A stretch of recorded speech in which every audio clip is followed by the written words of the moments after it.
va poursuivre avec ArcelorMittal. Alors Arcelor, là on a un graphique en quotidien. Donc Arcelor, ce graphique commence dans la deuxième quinzaine du mois de février et jusqu'à un passé récent, Arcelor a évolué à l'intérieur d'un range entre 25 et 30,90 euros.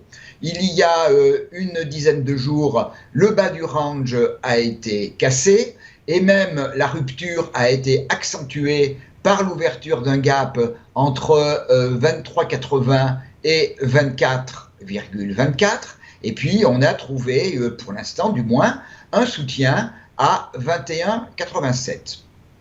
Alors, on a rebondi et on est venu tester hier, pour l'instant sans succès, le bas du gap à 23,80.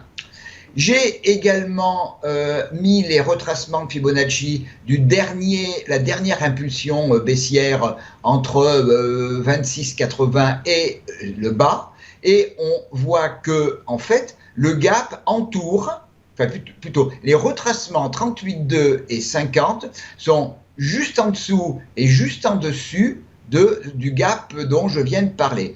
Donc on a avec cette zone 23,80, 24, on a une zone de résistance qui est quand même assez puissante.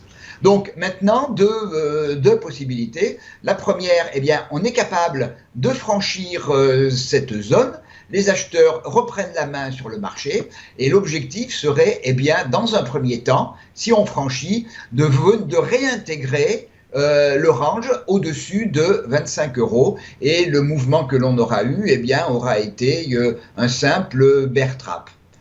A contrario, et je crains que ce soit peut-être dans les jours qui viennent la voie, on le verra, c'est qu'on n'arrive pas à franchir, il n'y a pas de dynamique acheteuse d'une manière générale d'ailleurs sur les marchés suffisamment forte et que véritablement cette zone fasse résistance et à ce moment-là, on retournerait vers le niveau du creux à 21,87. J'ai également mis les extensions de Fibonacci au cas où on aille plus bas et en dessous, si on cassait en plus 21,87, les objectifs suivants seraient 21,25, 21 et 19,97.